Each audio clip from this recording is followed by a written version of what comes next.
எனக்கு ஒரு 12 வயசு ஆகும்பொழுது I was sexually abused by a close family friend. Scissors எடுத்துகிட்டு வந்து என்னோட முடியை கட் பண்ணும்போது ஒரு சொன்ன அந்த லைன்ஸ் வந்து இந்த முடி இருக்கிறதுனால தானே நீ வந்து அழகின்னு நினச்சிட்டு இருக்க, இந்த முடி இல்லைன்னா உன்னை யார் பார்ப்பா. என்னோட லெஃப்ட் செஸ்ட்டில் அவர் ஓங்கி ஒரு பஞ்ச் பண்ணார். நீயே ஒரு பைத்தியம், நீ வந்து பைத்தியக்காரங்களுக்கு வைத்தியம் பார்க்க போறியா அப்படின்னு கேட்டார். என்னோட ட்ரீம், என்னோட ஒரு ஆசை, முதல் ஆசைன்னு சொல்லலாம், அதை அப்படியே கண் முன்னாடி க்ரஷ் பண்ணி தூக்கி போட்ட மாதிரி இருந்தது. இந்த மாதிரி ஒரு பிட்ரேயல் வந்து அது வந்து அக்செப்டே பண்ணிக்க முடியாத ஒரு விஷயம். ஆனாலும் வேறு வழி இல்லை, நம்ம வந்து life has to go on, life has to move ஆன்னு சொல்லுவாங்க. நீங்கள் முதல்ல சந்தோஷமாக இல்லைன்னா உங்கள் கூட இருக்கவங்க யாருமே சந்தோஷமாக இருக்க மாட்டாங்க. வணக்கம், my name is Sandhya. I'm a survivor of abuse. I'm not a psychiatrist, I'm not a social worker, I'm not a domestic abuse expert. என் லைஃப்பில் நடந்த ஒரு சில சாப்டர்ஸ் பற்றி உங்ககிட்ட சொல்லலாம் தான் இங்கே வந்திருக்கேன். நான் ஒரு 3 வயசுலேருந்து வேலை செஞ்சிட்ருக்கேன். ரொம்ப பிரபலமான ஒரு இயக்குனரோட ப்ரொடக்ஷன் கம்பெனியில் சைல்டு ஆர்டிஸ்டாக என்னை அறிமுகப்படுத்தினாங்க. என் அப்பா இல்லை அம்மா எப்போவுமே என்னோட ஷூட்டிங்கில் இருப்பாங்க. டெலிஃபிலிம்ஸ், சீரியல்ஸ், மூவிஸ், இந்த மாதிரி சின்ன சின்ன கதாபாத்திரங்கள் எனக்கு வந்து அமைஞ்சுது. லைஃப் அப்படி தான் ஆரம்பிச்சுது. எங்கள் அப்பா வந்து ஒரு பர்மீஸ் தமிழ் டாக்டர், என்னோட அம்மா வந்து ஒரு நர்ஸ் ஃப்ரம் கேரளா. தே மெட், ஃபெல் இன் லவ் அண்ட் அழகான வாழ்க்கை தான் இனிஷியலாக இருந்தது. அதுக்கப்புறம் எப்போவும் வீட்டில் சண்டை நடந்துகிட்டே இருக்கும், ரொம்ப அக்ரெசிவாக இருக்கும், வைலண்ட்டாக இருக்கும், அப்யூஸ் எப்போவும் மாற்றி மாற்றி அவங்கள அப்யூஸ் பண்ணிப்பாங்க. இதெல்லாம் விட்னஸ் பண்ணி தான் என்னோடய சைல்ட்ஹுட் இருந்தது. ஒரே பொண்ணு தான். ஒரு 6 வயசு ஆகும்பொழுது என்னோடய அப்பாவும் அம்மாவும் பிரிஞ்சுட்டாங்க. எங்கள் அப்பா இன்னொரு லைஃப் தேடி போயிட்டாரு. நான் எங்கள் அம்மாவோட தான் இருந்தேன். எங்கள் அம்மாவோட பிஹேவியர்ஸும் கொஞ்சம் கொஞ்சமாக சேஞ்ச் ஆக ஆரம்பிச்சுது. எங்கள் அம்மா ரொம்ப வைலண்ட்டாக பிஹேவ் பண்ணாங்க என்கிட்ட, ரொம்ப அப்யூஸ் பண்ணுவாங்க. ஃபிசிக்கல் அப்யூஸ் இருந்தது, எமோஷ்னல் அப்யூஸ் இருந்தது. என்கிட்ட அன்பாகவே இருந்த ஒரு மெமரியே எனக்கு கிடையாது. நான் நிறைய தடவை இதை கம்யூனிகேட் பண்ணுறதுக்கு ட்ரை பண்ணியிருக்கேன். பட் எங்கள் அம்மா என்கிட்ட வந்து ஷி நெவர் லிசன்ட். இப்படி தான் என்னோடய லைஃப் இருந்தது, ஏர்லி சைல்ட்ஹுட். அதுக்கப்புறம் எனக்கு ஒரு 12 வயசு ஆகும்பொழுது I was sexually abused by a close family friend. இது எங்கள் வீட்டில் தான் நடந்தது. அவர் எங்கள் வீட்டில் தான் தங்கிட்டு இருந்தார். அண்ட் இதை நான் எங்கள் அம்மா கிட்டே சொல்லும்பொழுது எங்கள் அம்மா நம்பலை. எங்கள் அம்மா வந்து என்னை ப்ளேம் பண்ணாங்க. எங்கள் அம்மா வந்து அவருக்கு தான் சப்போர்ட் பண்ணாங்க. எங்கள் அப்பா கிட்டேயும் சொன்னேன், அவரும் அதை பெருசாக எடுத்துக்கல. ஸோ இது வந்து அந்த அப்யூஸருக்கு ரொம்ப அட்வான்டேஜ் ஆகிடுச்சு. So he repeated the pattern. இதை வந்து நான் வந்து 12 வயசுலேருந்து 14 வயசு வரைக்கும் என்னோடய சொந்த வீட்டில் நான் என்டியூர் பண்ண விஷயம். அதுக்கப்புறம் ஒரு பெரிய சண்டை நடந்து இந்த அப்யூஸர் எங்கள் வீட்டை விட்டு வெளியே போயிட்டாங்க. அதுக்கப்புறம் நான் பார்க்கவே இல்லை. அதுக்கப்புறம் 10th ஸ்டாண்டர்ட் எக்ஸாம்ஸ் கொடுத்தேன். மார்க் ஷீட்ஸ் வந்துடுச்சு. அப்பா கிட்டே போய் நான் சொன்னேன், அப்பா எனக்கு வந்து டாக்டர் ஆகணும், எனக்கு ஒரு சைக்காட்ரிஸ்ட் ஆகணும்னு சொல்லும்போது அவர் சொன்ன ஒரு சென்டென்ஸ் வந்து, நீயே ஒரு பைத்தியம், நீ வந்து பைத்தியக்காரங்களுக்கு வைத்தியம் பார்க்க போறியா அப்படின்னு கேட்டார். என்னோட ட்ரீம், என்னோட ஒரு ஆசை, முதல் ஆசைன்னு சொல்லலாம், அதை அப்படியே கண் முன்னாடி க்ரஷ் பண்ணி தூக்கி போட்ட மாதிரி இருந்தது. நான் டிசைட் பண்ணேன், சயின்ஸ் வேண்டாம், மெடிசன் வேண்டாம்னு சொல்லிட்டு நான் வந்து அக்கௌண்டன்சி, காமர்ஸ், பிஸ்னஸ் ஸ்டடீஸ் எடுத்து லைஃப் போச்சு. 12th எக்ஸாம்ஸ் கொடுத்தேன். நல்ல மார்க்ஸ் இருந்தது. அதுக்கப்புறம் ஒரு 1 இயர் பிரேக் இருந்தது. அதுக்கப்புறம் நான் யூகே போனேன். அதுக்கு முன்னாடி ஐ மெட் சம்மன். அவர் வந்து ஒரு ஹாஸ்பிட்டாலிட்டி மேனேஜ்மெண்ட் கிராஜுவேட். நாங்கள் வந்து I fell in love and அவர் ப்ரப்போஸ் பண்ணார். I fell in love and எங்கள் அம்மா அப்பா கிட்ட கிடைக்காத ஒரு அன்பு, பாசம் அண்ட் அட்டென்ஷன் எனக்கு இவர்கிட்ட கிடைக்குன்ற நம்பிக்கையில் நான் இந்த ரிலேஷன்ஷிப்குள்ளே போனேன். இனிஷியலாக ரொம்ப நல்லா இருந்தது. பட் கொஞ்சம் கொஞ்சமாக அவரோட பிஹேவியர்ஸ் வந்து மாறிச்சு. ஆல்கஹாலுக்கு ரொம்ப அடிக்ட் ஆக ஆரம்பித்தார். அவர் அன்எம்ப்ளாய்டாக இருந்தார். ஸோ லைஃப்பில் ஒரு ட்ரைவே இல்லாமல் இருந்தது, ஒரு பேஷனே இல்லாமல் இருந்தது. இதுக்கு நடுவில் வந்து வைலண்ட்டான பிஹேவியர்ஸும் ஸ்டார்ட் ஆச்சு. நான் யூகே போனேன். அவரும் வந்து யூகேல இன்னொரு சிட்டியில் இருந்தார். அவர் படிக்க போயிருந்தார். அண்ட் நாங்கள் 2 பேரும் டிஃப்ரெண்ட் சிட்டிஸ். எப்போது ஒரு தடவை மீட் பண்ணிப்போம். மீட் பண்ணுற அந்த நாளுமே ரொம்ப அப்யூசிவாக என்கிட்ட பிஹேவ் பண்ணுவார். அதுக்கப்புறம் நான் யூகேல வந்து நான் வந்து நிறைய இடத்துல வேலை செஞ்சுட்ருந்தேன். அது வேலை செஞ்ச அந்த பணத்தில் தான் நான் வந்து ரெண்ட்டு, ஃபுட்டு, அதுக்கப்புறம் என்னோடய டியூஷன் ஃபீஸ், காலேஜ் ஃபீஸ் இதெல்லாம் கட்டிகிட்டு இருந்தேன். எங்கள் அம்மாவுக்கும் அங்கேருந்து நான் பணம் இந்தியாவுக்கு அனுப்பி கொடுப்பேன். இந்த நேரத்தில் அப்போ இருந்த என்னோடய எக்ஸ் பார்ட்னர். அவர் வந்து என்கிட்ட பணம் வாங்கியிருந்தார். அது வந்து கரெக்டான சமயத்தில் என்கிட்ட திருப்பி அவர் ரீபே பண்ணாமல் இந்தியா போயிட்டார். இதனால் என்னோடய எக்ஸாம் ஃபீஸ் என்னால் கட்ட முடியல. என்னோடய காலேஜ் கோர்ஸ்லேருந்து நான் டிஸ்கண்டினியூ பண்ணிட்டேன். அதுக்கப்புறம் இந்தியா வந்துட்டு இவர் என்னை ரொம்ப ஹராஸ் பண்ணார், பிளாக்மெயில் பண்ணார். இந்தியா என்னை திரும்பி வரணும்னு சொன்னார், ரொம்ப கம்பல் பண்ணார். அதுக்கப்புறம் வேறு வழி இல்லாமல் நான் வந்து இந்தியா போகிறதுக்கு முடிவு பண்ணி நான் இந்தியா வந்தேன். என்னோடய ஐடியா திரும்பி போயிடலாம் யூகேக்குன்னு இருந்து தான் நான் இந்தியா வந்தேன். பட் இங்கே வந்து அவர் ஸ்டக் அகேன். வீட்டில் ஒரு சுச்சுவேஷனில் வந்து நான் தான் இனிமேல் ஃபேமிலியை பார்த்துக்கணுன்ற ஒரு நிலைமை வந்துருச்சு. ஸோ வேலை செய்ய ஆரம்பித்தேன்.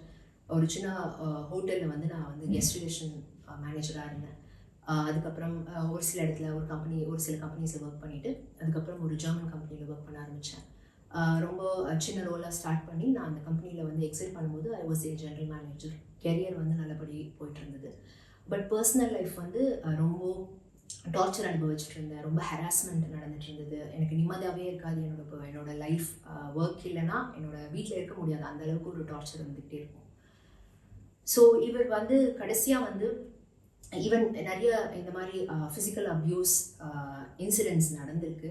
அப்படி ஒன்று எனக்கு ரொம்ப ஞாபகம் இருக்கிற விஷயம் என்னென்னா, ஒரு ஒரு ஒரு சின்ன ஒரு கான்வர்சேஷன் ஆர்குமெண்ட்டாக மாறினதுக்கப்புறம் அவர் வந்து சிசர்ஸ் எடுத்துகிட்டு வந்து என்னோடய முடியை கட் பண்ணார். கட் பண்ணும்போது அவர் சொன்ன அந்த லைன்ஸ் வந்து, இந்த முடி இருக்கிறதுனால தானே நீ வந்து அழகின்னு நினச்சிட்ருக்க, இந்த முடி இல்லைன்னா உன்னை யார் பாப்பா அப்படின்னு சொல்லி என்னை வந்து என் முடியை கட் பண்ணார்.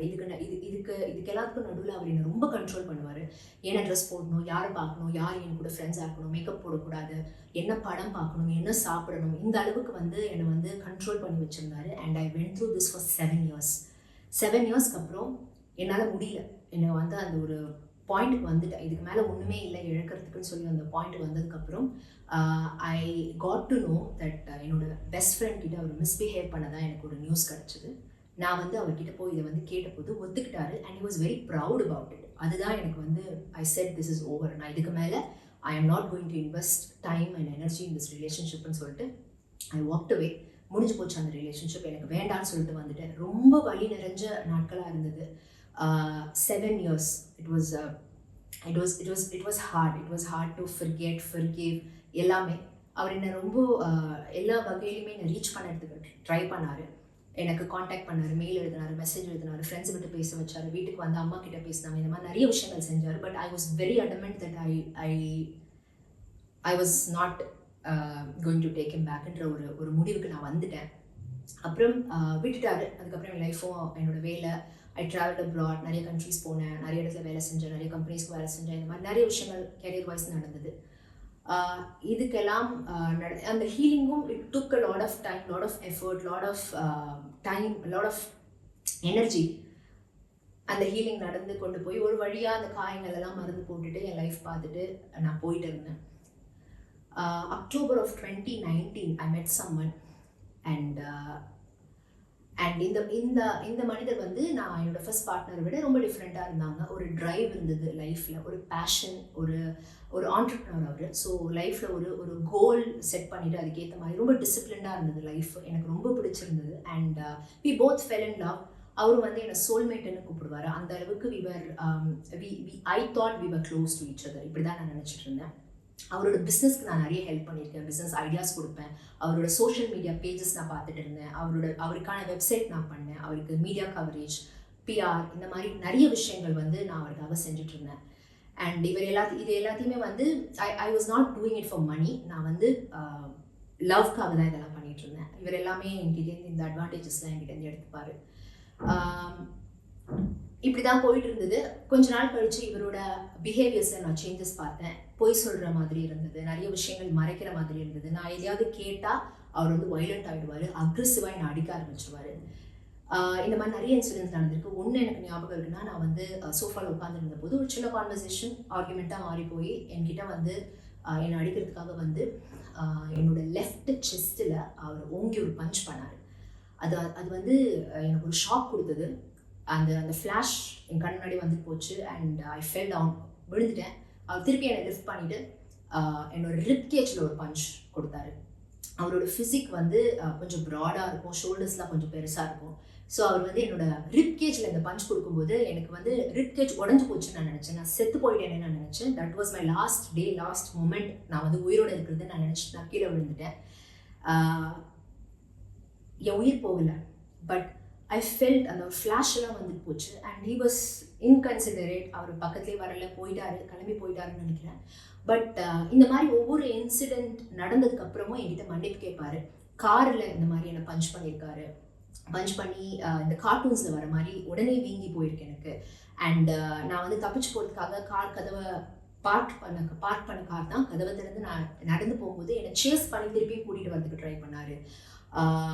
ரெஸ்டாரண்ட் ஃபர்ஸ்ட் டைம் அவரோட நான் ஒரு ரெஸ்டாரண்ட் போகும்போது ஃபோர்க் எடுத்து என்னோட தையில் வந்து அவர் வந்து குத்துனார். அண்ட் இந்த மாதிரி நிறைய இன்சிடென்ட்ஸ் அவரோட எனக்கு இருக்குது.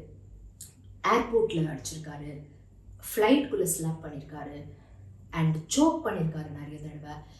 இதுக்கு எல்லாத்துக்குமே அவர் கொடுத்த ரீசனிங் என்னன்னா, அவரோட எமோஷன்ஸை அவரால் ஹேண்டில் பண்ண முடியல, ஹேண்டில் பண்ண தெரியல, யாருமே அதை அவருக்கு சொல்லிக் கொடுக்கல. ஏன்னா அவரோட சைல்ட்ஹுட் வந்து என்னோட சைல்ட்ஹுட் மாதிரி இருந்தது, அந்த சிமிலாரிட்டிஸ் நிறைய இருந்ததுனால யாருமே அவருக்கு இல்லை அப்படின்னு தான் சொல்லி தான் இந்த விஷயங்கள்லாம் நடந்தது.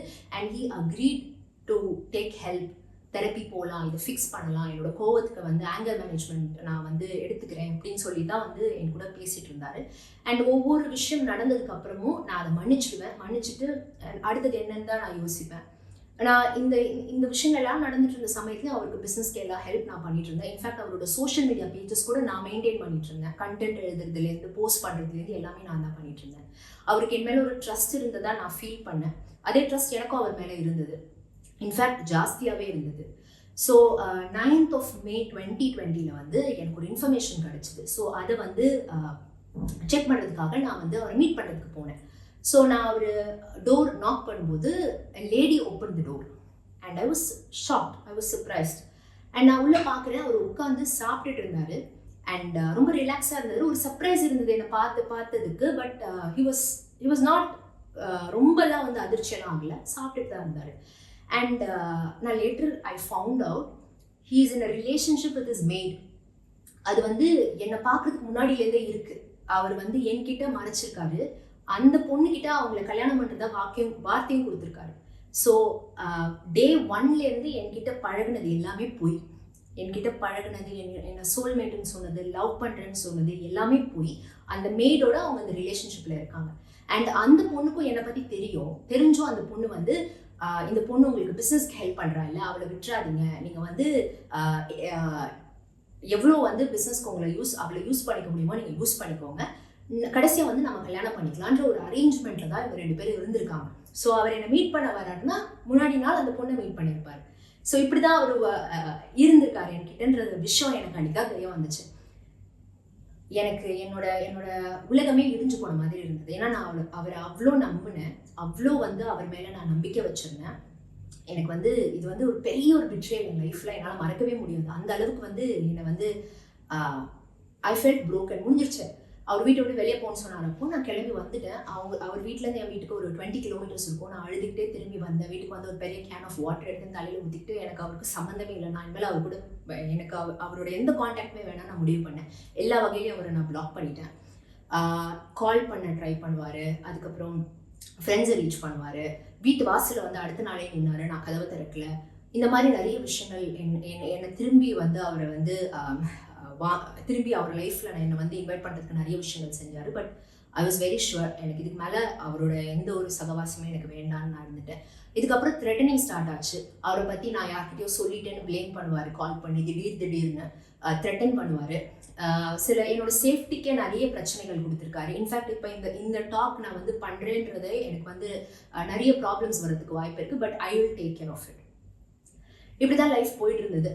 இதுக்கப்புறம் வந்து அந்த மே இன்சிடெண்ட், அந்த வீட்டில் நடந்த இன்சிடெண்ட்டுக்கு அப்புறம் அப்போ வந்து ஸ்ட்ரிக்ட் லாக்டவுன், நம்ம ஃபர்ஸ்ட் ஃபேஸ் லாக்டவுனில் இருந்தோம். ரொம்ப ஸ்ட்ரிக்டாக இருந்துச்சு. வீட்டுக்கு வந்தேன். ஒரு குட்டி நாய்க்குட்டி, ஒரு 4 செவர், என்னோட வேலை, இது மட்டும்தான் இருந்தது லைஃப்பில், வேறு எதுவுமே இல்லை. எப்போது ஃப்ரெண்ட்ஸ் கால் பண்ணி செக் பண்ணுவாங்க. பட் இருந்தாலும் நிறைய பேருக்கு தெரியாது இந்த விஷயம். நானும் இதை பற்றி யார்கிட்டையும் பேசலை. ரொம்ப க்ளோஸான சில ஆளுங்களுக்கு மட்டும்தான் இந்த விஷயம் தெரியும். ஸோ ஐ வென்ட் த்ரூ ஒரு டார்க் ஸ்பேஸ் இன் மை லைஃப்னு சொல்லலாம். டிப்ரெஷன், இது வந்து டிப்ரெஷனை விட ரொம்ப ஹார்டாக இருந்தது எனக்கு. அக்செப்ட் பண்ணிக்க முடியல, ரியாலிட்டி அக்செப்ட் பண்ணிக்க முடியல, எது உண்மை எது பொய்ன்னு எனக்கு தெரியல, எனக்கு ஏன் இந்த மாதிரி நடக்குதுன்ற ஒரு கேள்வி எனக்கு இருந்தது.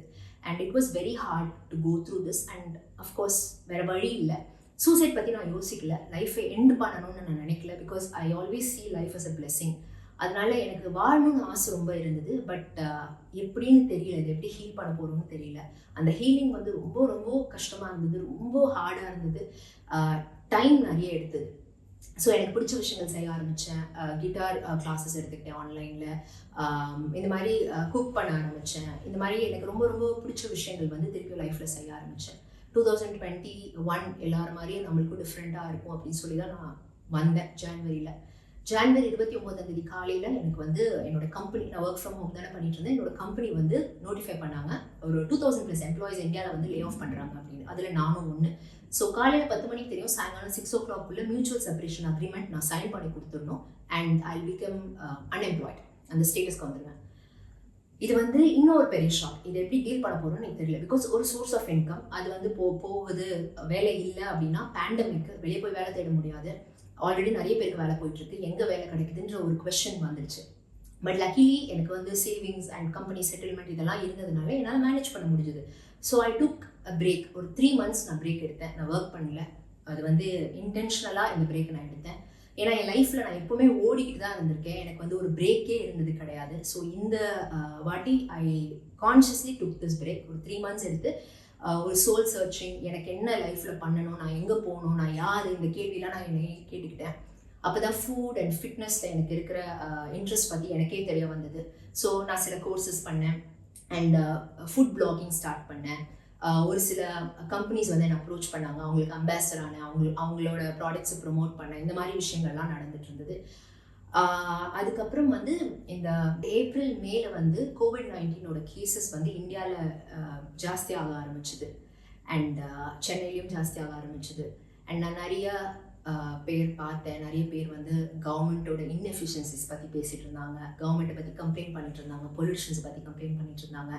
நான் அதை பார்த்து உணர்ந்தது வந்து நம்மளால் என்ன வகையில் ஹெல்ப் பண்ண முடியும் இந்த நேரத்தில் என்ன நானே கேட்டுக்கிட்டேன். அப்போ தான் எனக்கு வந்து என்ன மாதிரி தனியாக இருக்கிறவங்க ஒருவேளை கோவிட் அஃபெக்ட் ஆயிருந்தால் அவங்களோட ஃபுட் எப்படி கஷ்டப்படுவாங்கன்ற ஒரு ஃபீல் எனக்கு வந்த உடனே நான் வந்து ஒரு போஸ்ட் போட்டேன் இன்ஸ்டாகிராமில்.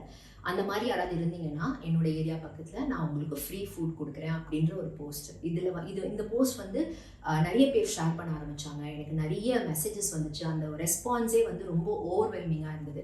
அதுக்கப்புறம் நான் கேட்டுக்கிட்டேன், நானே கேட்டுக்கிட்டேன் அடுத்து என்ன செய்வோம்னு கேட்டபோது தான் அன்எம்ப்ளாய்மெண்ட் அந்த ஸ்டேட்டஸ் வந்து, நான் அந்த நேரத்தில் ஐ வாஸ் அன்எம்ப்ளாய்ட். ஸோ எனக்கு தெரியும் பேண்டமிக்கில் வேலை போகிறது எப்படி இருக்கும்னு. ஸோ நான் என்ன பண்ணேன்னா ஒரு கூகுள் டாக்குமெண்ட், ஒரு பப்ளிக் கூகுள் டாக்குமெண்ட் ஸ்டார்ட் பண்ணி இருக்கிற எல்லா vacancies sector wise industry wise வந்து அங்கே வந்து நான் வந்து கொலேட் பண்ண ஆரம்பித்தேன். 1-2 வாலண்டியர்ஸும் இருந்தாங்க, நாங்கள் எல்லாம் கொலேட் பண்ண ஆரம்பித்தோம். ஸோ இதை வந்து வேலை தேடுறவங்க இந்த டாக்குமெண்ட் பார்க்கும்போது அவங்களுக்கு ஒரு ஹோப் வர ஆரம்பிச்சுது. அவங்களுக்கு வந்து ஓகே ஆப்பர்ச்சுனிட்டிஸ் இருக்குது, வேலை வந்து ஓப்பனிங்ஸ் இருக்குது, நம்மளுக்கு வேலை கிடைக்கும்னு ஒரு நம்பிக்கை வர ஆரம்பிச்சது. நிறைய பேர் அப்ளை பண்ணாங்க, அந்த டாக்குமெண்ட்டை நிறைய இடத்துல ஷேர் பண்ணாங்க. நிறைய பேருக்கு அதனால வேலை கிடச்சிது. நிறைய பேர் எனக்கு they wrote me, they called me, எனக்கு வந்து அவங்களோட ஸ்டோரி சொன்னாங்க, எந்த நேரத்தில் அந்த டாக்குமெண்ட் பார்த்தாங்க, எந்த நேரத்தில் வேலை கிடச்சிது, ஆஃபர் லெட்டர் எனக்கு அனுப்புனாங்க. அவங்க அது வந்து எனக்கு ரொம்ப சந்தோஷமாக இருந்தது. அந்த மாதிரி ஒரு நான் யோசிக்கல இந்த அளவுக்கு ஒரு இம்பேக்ட் இது கொடுக்க போகுதுன்னு. பட் இதெல்லாம் பண்ணும்போதே ஐ வாஸ் அன்எம்ப்ளாய்ட். ஒரு 15-20 days கழிச்சு I got place in a amazing company. நான் இப்போ அங்கே தான் ஒர்க் பண்ணிகிட்ருக்கேன். I am very happy. இதெல்லாம் நடக்கும்போது தான் எனக்கும் என்னோட லைஃப்லையும் எனக்கு ஒரு வேலை கிடச்சிது. 3 months என்னோட பிரேக் அப்புறம் எனக்கு ஒரு நல்ல ஒரு வேலை அமைஞ்சுது. ஸோ இந்த பிரேக்கப், இந்த பேண்டமிக்கில் நார்மல் பிரேக்கப்பே வந்து ரொம்ப கஷ்டமான விஷயம். அதுவும் இந்த பேண்டமிக்கில் வந்து ஒரு பிரேக்கப், ஹார்ட் பிரேக்கு, அதுவும் இந்த மாதிரி ஒரு பிட்ரேயல் வந்து அது வந்து அக்செப்டே பண்ணிக்க முடியாத ஒரு விஷயம். ஆனாலும் வேறு வழி இல்லை, நம்ம வந்து life has to go on, life has to move ஆன்னு சொல்லுவாங்க. ஸோ அந்த மாதிரி தான் எடுத்துக்கிட்டு அடுத்தது என்ன, அடுத்து நம்ம எங்கே ஃபோக்கஸ் பண்ணலாம், நம்மளுக்கு பிடிச்ச விஷயங்கள் என்ன செய்யலாம். அண்ட் ஒரு விஷயம் நான் எல்லாருக்கும் சொல்லுவேன், தனியாக இருக்கிறது வந்து தப்பே கிடையாது, தனியாக இருக்கிறது வந்து மோசமாக இருக்கணுன்ற அவசியமே இல்லை. நீங்கள் அழகாக்கிக்கலாம் உங்கள் உலகத்தை. நீங்கள் முதல்ல சந்தோஷமாக இல்லைன்னா உங்கள் கூட இருக்கவங்க யாருமே சந்தோஷமாக இருக்க மாட்டாங்க. ஸோ அதனால என்னோட உலகத்தை வந்து எனக்கு பிடிச்ச மாதிரி நான் வந்து செதுக்க ஆரம்பித்தேன். எனக்கு என்ன பிடிக்கும், என்ன என்ன எனக்கு இன்ட்ரெஸ்ட் இருக்குது. ஸோ என்னோட அழகான உலகத்தை வந்து நான் வந்து செதுக்கினேன், கொஞ்சம் கொஞ்சமாக செதுக்கினேன். இப்போது நான் வந்து ஐ எம் வெரி பிளெஸ்ட். எனக்கு ரொம்ப பிடிச்ச ஒரு கோட் வந்து when you are blessed be a blessingனு சொல்வேன். ஸோ அந்த மாதிரி தான் இந்த COVID-19 சமயத்தில் வந்து நான் ஹெல்ப் பண்ண ஆரம்பிச்சதும். நான் நிறைய பேருக்கு குக் பண்ணி கொடுத்துருக்கேன், நிறைய ஹோம்லெஸ் ஃபீட் பண்ணியிருக்கேன், ஸ்ட்ரே அனிமல்ஸை ஃபீட் பண்ணியிருக்கேன். இது லைஃப் லாங் நான் கண்டிப்பாக பண்ண தான் போகிறேன். பட் இந்த நேரத்தில் வந்து நம்ம மறந்து போன சில விஷயங்கள்லாம் நான் ஞாபகப்படுத்தணும்னு நினச்சேன். ஸ்ட்ரீட் வெண்டர்ஸ் பற்றி, சானிடேஷன் ஒர்க்கர்ஸ் பற்றி, இவங்கள பற்றிலாம் வந்து என்னோட இன்ஸ்டாகிராமில் நான் போஸ்ட் வந்து அப்டேட் பண்ணுவேன். ஸோ இதை பற்றி நான் வந்து ஜென்ரல் பப்ளிக்கு ஞாபகப்படுத்தணும். பிகாஸ் இந்த நேரத்தில் நம்ம லைஃப் பற்றி மட்டும்தான் நம்ம பார்த்துட்ருக்கோம். நம்ம வந்து நம்ம லைஃப், நம்ம வேலை, நம்ம வீட்டில் இருக்கோம், நம்ம வந்து சேஃபாக இருக்கோமான்ற பற்றி தான் யோசிக்கிறோம். நம்ம வேறு எந்த விஷயத்தை பற்றியும் யோசிக்கிறது இல்லை. இதுக்கெல்லாம் ஒரு ரிமைண்டராக இருக்கணுன்றதுனால தான் இந்த மாதிரி போஸ்ட்லாம் நான் போட ஆரம்பித்தேன். அண்ட் இப்போது வந்து I definitely want to continue doing this. இது வந்து வேறு பெரிய லெவலில் நான் பண்ணணுன்ற ஐடியாஸ் இருக்குது. ஒரு ஆண்டர்ப்ரனர் ஆகணுன்றது தான் என்னோட கனவு. அதுக்கும் நான் வந்து ஒரு சைடில் உழைச்சிட்டு தான் இருக்கேன். So life is amazing and breakups will happen and it's okay to be alone and it's okay to build yourself. Heal ஆகுங்க. எந்த பிரேக்கப்புக்கு அப்புறமும் டைம் எடுத்து தயவு செஞ்சு ஹீல் ஆகுங்க. அந்த ஹீலிங் ப்ராசஸ் இந்த மாதிரி ஒரு டாக்ஸிக் ரிலேஷன்ஷிப் ஆர் ஒரு அப்யூஸ் இந்த மாதிரி ஒரு சுச்சுவேஷன்லேருந்து நீங்கள் வெளியே வரும்போது உங்களோட ஹீலிங் வந்து ரொம்ப ரொம்ப ஸ்லோவாக தான் இருக்கும். And don't rush the process. Time கொடுங்க, உங்களுக்கு நீங்களே டைம் கொடுங்க and make yourself happy. நீங்கள் உங்களோட பார்ட்னர்ஸ்க்கு கொடுத்த லவ்வை உங்களுக்கே நீங்கள் கொடுத்துக்கணும் இந்த மாதிரி சமயத்தில் தான். And self love is the best medicine என்ன கேட்டிங்கன்னா நான் அதை தான் சொல்வேன். அண்ட் இதுதான் நான் செஞ்சேன். And my life right now is amazing and I'm blessed and வேறு எந்த குறைகளுமே இல்லை. And I'm very happy to be standing here and to be talking to you. And thank you Josh, thank you so much for this opportunity and I wish you the best. இந்த video பிடிச்சிருந்தா ஃப்ரெண்ட்ஸோட share பண்ணுங்கள். கருத்துக்களை கமெண்ட்ஸில் மறக்காமல் பதிவு பண்ணுங்கள்.